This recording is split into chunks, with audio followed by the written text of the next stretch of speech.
محمد صلى الله عليه وسلم وشر الأمور محدثاتها وكل محدثة بدعة وكل بدعة ضلالة وكل ضلالة في النار. أعوذ بالله السميع العليم من الشيطان الرجيم. بسم الله الرحمن الرحيم.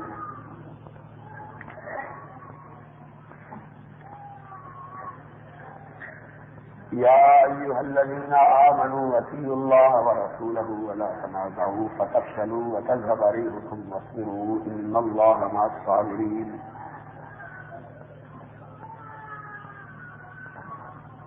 حضرات،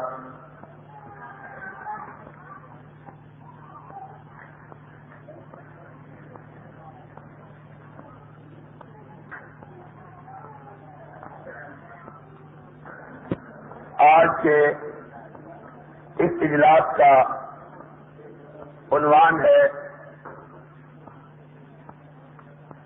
عظمت صحابہ کرام رضوان اللہ علیہم اجمعین.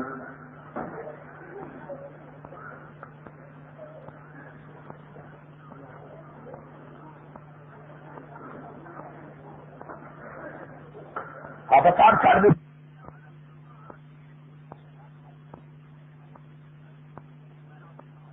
الرحمن الرحیم. اصل میں بالکل نہ نعرے بازی پسند کرتا ہوں اور نہ اس طرح کی گڑبڑ. 2 مہینے 2.25 مہینے ہیں، ایک رات بھی گھر میں نہیں سو سکے اور آدمی آتا ہے اللہ کی رضا کے لیے اور پھر باتیں ہوں ادھر ادھر یہ چلنا تو پھر آدمی بول نہیں سکتا. تقریر تو عام آدمی جب حالات ٹھیک ہو تو پھر تو سے ٹھیک ہو، پھر آدمی جو جی چاہے کرتا رہے، آدمی برداشت کرتا رہتا ہے.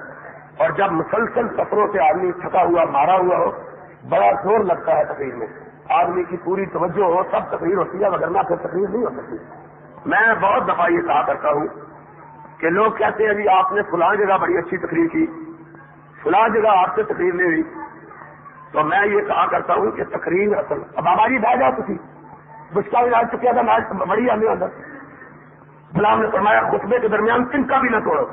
اور آپ کبھی ادھر جاتے ہیں کبھی ادھر جاتے ہیں، جس نے سننی یا سنے نہیں سنی جا کے گھر آرام کرے. کام خواہ دوسروں کو بھی تکلیف دیتے ہیں، اتنی دور سے لوگ تشریف لائے. تو میں یہ کہہ رہا تھا کہ عام حالات میں آدمی جس طرح کی بھی ہو تقریر کر سکتا ہے، لیکن ان حالات آج رات میں مرچال سے آیا ہوں، خدا کی قسم ہے 2-2.5 گھنٹے صرف سویا ہوں گا. پھر پورا سفر، سڑکیں بھی اسی طرح خراب ہیں جس طرح ہماری حکومت پاکستان کی حالت خراب ہے. اس کے بعد آدمی کمر ٹوٹی ہوئی آتا ہے، کھڑا ہوتا ہے، پھر آدمی بات کرے تو دل نہیں چاہتا بات کرنے کو. اور ہم لوگوں نے کچھ کرایا تو وصول نہیں کرنا کہ ضرور تقریر ہوگی تو پیسے ملیں گے، نہیں ہوگی تو نہیں ملیں گے. یہ بات نہیں ہوتی. اللہ کی رضا کے لیے آدمی آتا ہے، کوئی بات اللہ توفیق دے دے تو کیا دیتا ہے، نہیں تو پھر نہیں ہوتی بات. تو میں پہلے ہی کہہ رہا تھا دوستوں سے کہ مولانا حبیب الرحمان صاحب یزدانی اللہ ان کو صحت و تندرستی عطا فرمائے، وہ پہلی دفعہ قاتلانہ حملے کے بعد آپ کے پاس تشریف لائے ہیں. انشاءاللہ اصل اور مفصل خطاب ان کا ہوگا. میں صرف حضرت حافظ صاحب کے اصرار پہ کہ وہ میرے بزرگ ہیں اور میں ان کی بات نہیں ڈال سکتا، اور اپنے محترم بھائی اور دوست شیخ عبداللہ صاحب کی رفاقت کی وجہ سے حاضر ہو گیا تھا. وگرنہ میں نے آپ سے عرض کیا کہ میں 2-2.25 مہینے ہو گئے ایک رات بھی گھر نہیں سو سکا. دل دماغ گلا ہر چیز تھکی ہوئی ہے. لیکن بہرحال میں مختصر طور پر 2-1 باتیں آپ کی خدمت میں پیش کروں گا. بیبیوں چپ ہو جاؤ، خدا تمہیں ہدایت کرے. 1-2 باتیں آپ کی خدمت میں پیش کروں گا اور اس کے بعد انشاءاللہ صحابہ کرام کے فضائل اور مناقب کے عنوان پر مولانا حبیب الرحمان صاحب یزدانی انشاءاللہ مفصل خطاب فرمائیں گے. اصل بات جو آج کل یہ عنوان جو رکھنے کی ضرورت پیش آئی ہے اس کا بنیادی سبب یہ ہے کہ پچھلے دنوں اس مہینے میں جسے محرم الحرام کے مہینے کے نام سے یاد کیا جاتا ہے، چند دوستوں نے سرور کائنات حضرت محمد الرسول اللہ صلی اللہ علیہ وسلم کے نواسے حضرت حسین رضی اللہ تعالی عنہ کی یاد مناتے ہوئے یا ان کے نام کی آڑ لیتے ہوئے ان دنوں میں اور آج تلک 40ویں کے دن تک اس قسم کی گفتگو کی اور ان لوگوں کے خلاف کی جو کائنات میں نبی مکرم رسول معظم سرور عالم صلی اللہ علیہ وسلم کے بعد سب سے بلند ترین اور اعلیٰ ترین شخصیتوں کے مالک ہیں کہ جن سے کائنات کے ان تمام لوگوں کو محبت و عقیدت ہے جو سرور کائنات سے پیار کرتے، آپ سے محبت رکھتے، آپ کا نام جپتے اور آپ کی عقیدتوں کو اپنے لیے سرمایہ آخرت سمجھتے ہیں. ان کے لیے یہ ایام بڑے کرب کے اور بڑے ابتلا کے ایام تھے کہ ان ایام میں نام کو حضرت حسین علیہ السلام، حضرت حسین رضی اللہ تعالی عنہ کا لیا جاتا تھا، لیکن اس نام کو لینے کے بعد ساری گفتگو کا مرکز و محور ان لوگوں کو بنایا جاتا تھا کہ اگر ان کے وجود اور ان کی کوششیں نہ ہوتی تو آج ہم لوگ جو اسلام کا دعویٰ رکھتے ہیں جنو پہن کے بتوں کے پرستش میں لگے ہوئے ہوتے. یہ ان صحابہ کرام رضوان اللہ علیہ مجمعین کا فیضان، ان کی محنتوں، ان کی کوششوں اور ان کی کاوشوں کا ثمرہ ہے کہ آج ہم اپنے آپ کو مسلمان کہتے اور کہلاتے ہیں. اور پھر تعجب کی بات یہ ہے کہ وہ لوگ ایسے لوگ ہیں جن کا حضرت حسین رضی اللہ تعالیٰ عنہ کی شہادت میں کسی قسم کا کوئی ہاتھ نہیں، کوئی تعلق نہیں، کوئی واسطہ نہیں. اگر کوئی شخص شہادت حسین کا نام لے کر یزید کے بارے میں گفتگو کرے یا ابن زیاد کے بارے میں گفتگو کرے اور قاتلین حسین کا تذکرہ کرے کہ حسین کو کنہوں نے قتل کروایا، کنہوں نے قتل کیا، تو اس بارے میں تو شاید گفتگو اور بحث و مباحثے کی گنجائش نکل سکے.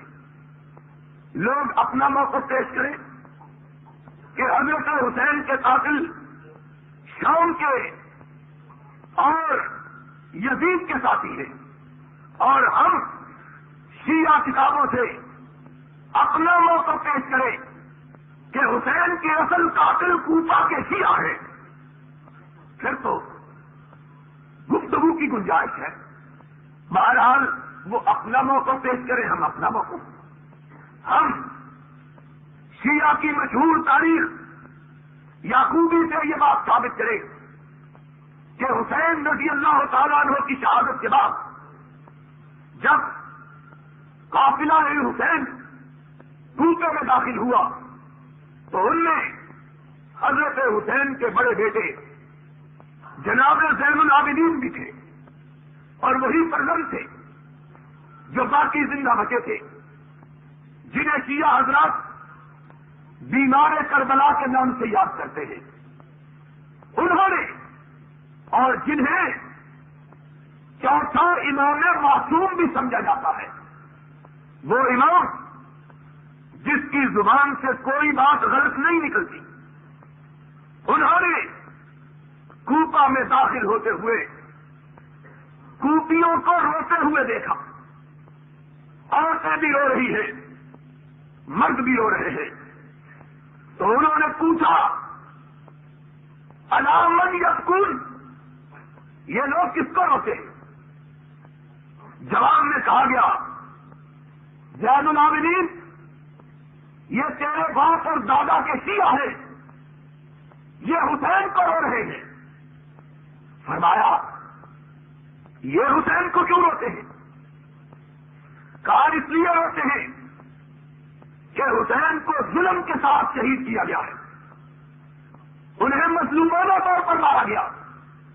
فرمایا ان لم یقتلہم ہؤلاء فمن قتلہم منہم، اگر میرے باپ اور میرے خانوادے کو کوکیوں نے نہیں مارا تو مجھ کو بتلاؤ اور کس نے مارا ہے؟ یہی تو قاتل ہے. قتل کرنے کے بعد ماتم بھی شروع کر دیا ہے. اگر میرے باپ کو انہوں نے نہیں مارا تو پھر میرے باپ کا قاتل کون ہے؟ لیکن بہرحال اس سلسلے میں لوگ اپنے دلائل پیش کریں، ہم اپنے دلائل پیش کریں، گفتگو کی مجال ہے.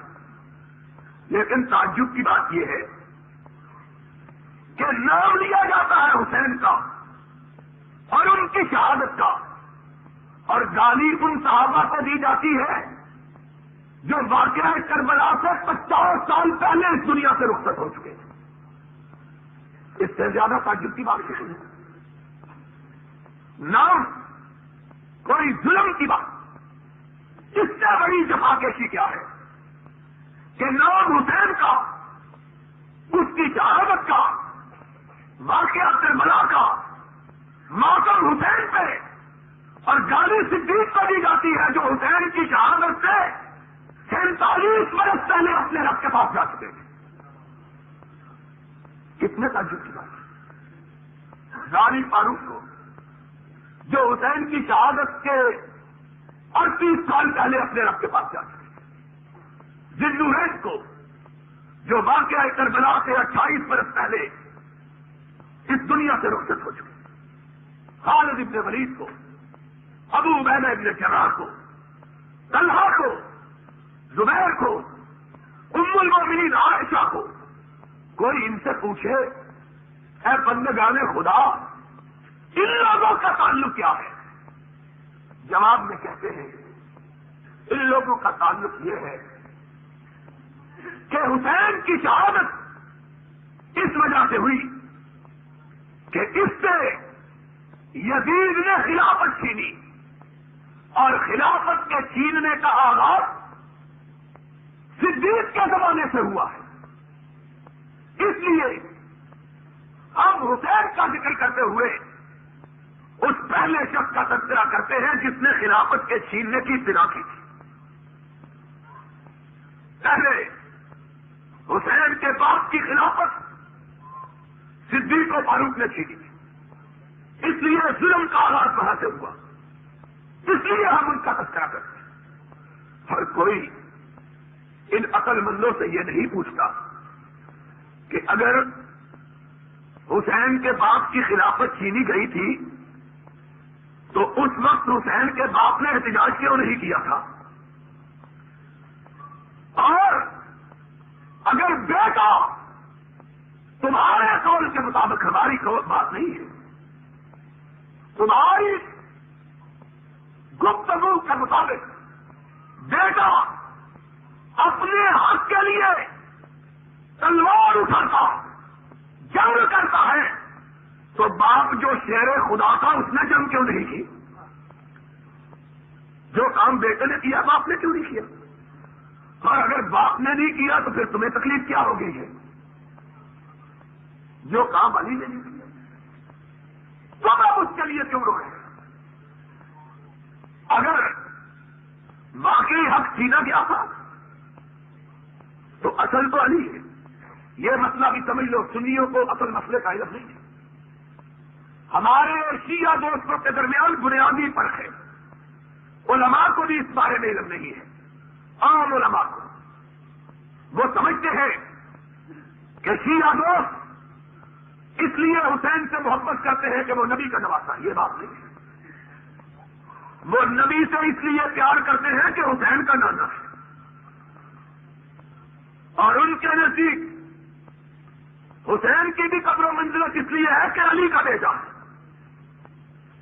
ان کے نزدیک اصل علی ہے، باقی سب نقل ہے. ہمارے نزدیک علی کی محبت اس لیے کہ وہ نبی کا داماد ہے. ہمارے لیے حسین کی عظمت اس لیے کہ وہ نبی کا نواسا ہے. ہم فاطمہ الزہرا ان سے اس لیے عقیدت رکھتے ہیں کہ وہ نبی کی بیٹی ہے، اور اسی لیے ہمیں صدیق سے اس لیے پیار ہے کہ ہمارے آقا نے جلوت و خلوت میں کبھی صدیق سے جدائی گوارا نہیں کی ہے.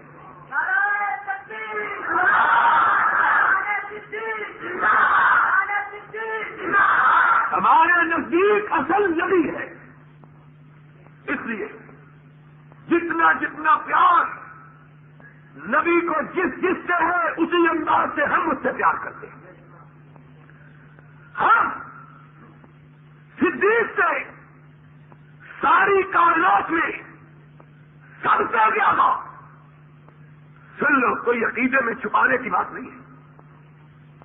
ہم لک چھپ کے بات کرنے کے عادی نہیں، صاف بات کرتے ہیں. کوئی اگر لکا چھپا کے بات کرنے والا ہے تو وہ ہمارے قبیلے کا نہیں ہے. جو جس کو بھی سید الشہداء کہے، جس کو ذاکروں نے سید الشہداء بنایا، اور اس کو بھی سید الشہداء کہے جس کو ناطق وحی نے بنایا. ہمارا عقیدہ یہ نہیں ہے. ہم تو صاف بات کہتے ہیں، ہمیں صدیق ساری کائنات میں سب سے زیادہ پیارا ہے. اس لیے کہ ہمارے آقا کو اس سے سب سے زیادہ پیار ہے. اور اگر اس سے زیادہ کسی سے پیار تھا تو تم ہمیں کوئی کتاب کھول کے دکھاؤ کہ ہجرت کی رات اس کو کیوں بلایا، اس کو کیوں نہیں بلایا تھا. اگر کوئی اس سے زیادہ پیارا تھا تو اس کو کیوں نہیں اپنے سفر کے لیے منتخب کیا. اور مسئلہ یاد رکھنا، نبی کے زندگی کے سب سے مقدس سفر دو ہیں.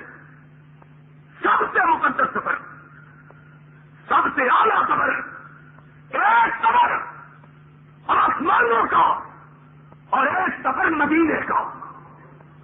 آسمانوں کے سفر کے لیے نبی نے جبریل کو عبادت کے لیے منتخب کیا، اور مدینے کے سفر کے لیے نبی نے صدیق کو عبادت کے لیے منتخب کیا.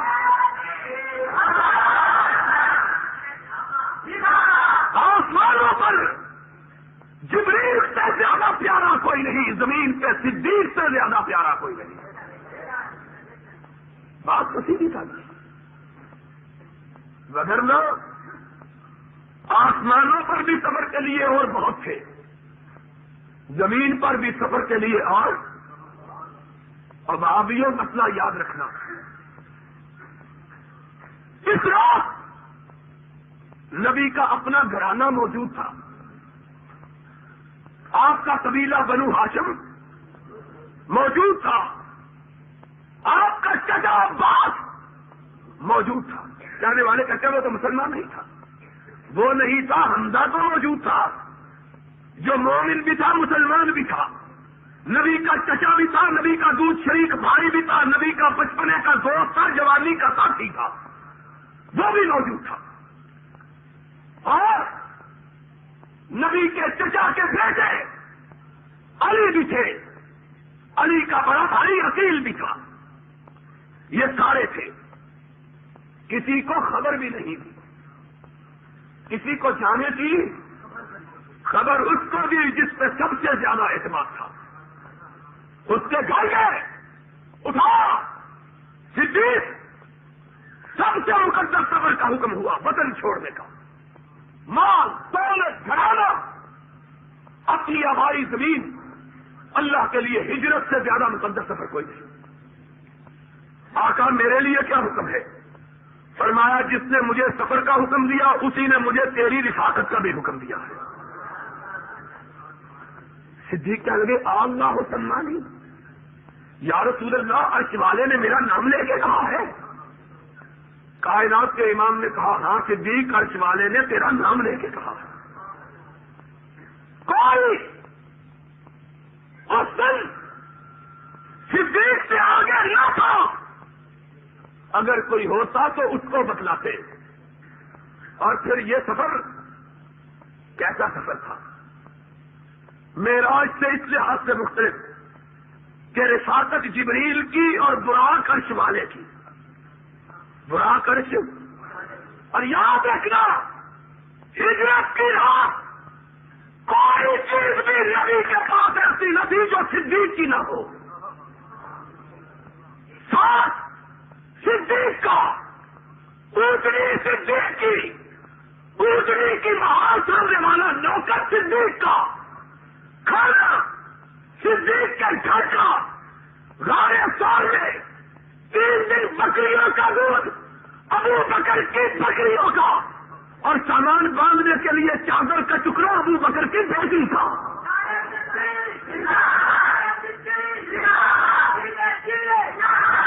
کوئی ایک چیز کی اس رات نبی کے پاس ایسی نہ تھی جو صدیق کا نہ ہو، اور اسی لیے نبی نے کہا تھا انا امن الناس علی ابو بکر۔ لوگوں سن لو، کائنات کے سارے لوگوں کے احسانات کا بدلہ میں نے چکا دیا، لیکن صدیق کا بدلہ میرے عرش والے رب کے سوا کوئی چکا سکتا ہی نہیں۔ کون چکائے؟ اس سے آگے تو کوئی ہے ہی نہیں۔ ہماری عقیدتوں کا مرکز، ہماری محبتوں کا محور، ہمارے لیے کائنات میں سب سے پیاری شخصیت صدیق ہے۔ اس لیے ہے کہ میرے آقا نے صدیق سے آگے کسی کو نہیں رکھا، اور آئی ہے بات تو کہہ دیتا ہوں، یاد رکھ لو، جو ساری کائنات کے ذاکر و خطیبوں کو کہو اس کا جواب سن گئی، کیا زندگی میں کبھی ایسا نہیں ہوا نبی نے صدیق کو الگ کیا ہو، علی کو پاس رکھا ہو؟ کبھی نہیں ہوا۔ ساری تاریخ اٹھاؤ، کہتے ہو نا علی کو کچھ خصوصی باتیں دینی تھی، کبھی ایسا نہیں ہوا کہ صدیق پاس نہیں علی پاس ہے۔ اور ایسے بے شمار واقعات جب علی نہیں صدیق موجود ہے۔ ہجرت کی رات بھی علی نہیں صدیق، غار ثور میں بھی علی نہیں صدیق، سفر ہجرت میں مدینے تک علی نہیں صدیق، غزوہ تبوک کے موقع پر علی نہیں صدیق۔ اور ایک دن آیا جب مکہ فتح ہو چکا اور نبی نے امامت حج کے لیے جانا تھا، نہ جا سکے، کہا اب اس کو بھیجوں گا جو محمد کا قائم مقام ہوگا۔ نظر انتخاب پڑی تو صدیق پہ پڑی، اور اس والے نے کہا آج صدیق نہیں علی ہے، آنے والا زمانہ آئے گا کہنے والے کہیں گے ایک دفعہ صدیق نہیں تھا علی رکھا، تب اسے مخفی علوم دیے۔ اور اس والے نے کہا جاؤ علی کو کہو کہ ابو بکر کی قیادت میں حج کرے، تب واپس آئے جب صدیق واپس آئے۔ کوئی لمحہ ایسا نہیں ہے جب صدیق پاس نہیں اور علی پاس ہے، اور کوئی دور ایسا نہیں جب صدیق موجود نہیں، سفر میں موجود، حضر میں موجود۔ عرش والے نے کہا جس کو تو نے سفر و حضر میں ساتھ رکھا ہم نے قبر میں بھی ساتھ رکھ دیا۔ اور مدینے والے نے کہا جب کندھے پہ ہاتھ رکھ کے اپنی مسجد پاک میں آیا، صحابہ کو مسکراتا ہوا دیکھا، ارشاد کیا لوگوں خوش ہو جاؤ، قیامت کے دن محمد اسی پر اٹھے گا، اس کا دانا ہاتھ صدیق کے کندھے پر ہوگا۔ قبر میں بھی تھا، حشر میں بھی تھا، اور کہا جب پانی پلاؤں گا تو دانے ہاتھ صدیق اکبر ہوگا۔ حوض کوثر پر بھی تھا، کہا جب باب جنت پر دستک دوں گا پیچھے مڑ کے دیکھوں گا صدیق نے میرا دامن تھاما ہوا ہے۔ لمحے بھر کے لیے جدا نہیں، یہاں تو یمن میں بھی بھیج دیا، باقی سارے پاس ہیں، علی پاس۔ تو آپ کیا کرتے ہو؟ پھر کہتے ہو حق چھینا، کس سے حق چھینا ہے؟ کیا ہے تو ناٹکے وہیں سے کرو جس نے اپنی زندگی کے آخری ایام میں اپنی ازواج مطہرات سے پوچھا میری بیویوں میرے ساتھیوں کا عالم کیا ہے؟ کہا آقا آپ کی بیماری سے دل گرفتہ، آساب شکستہ، مسجد نبوی کے صحن میں آپ کے دروازے کی طرف نظریں جمائے بیٹھے ہیں، بلال کئی دفعہ آ کے دستک دے گیا ہے، مقتدی موجود ہے، امام موجود نہیں ہے، آقا انہیں آپ کا انتظار ہے۔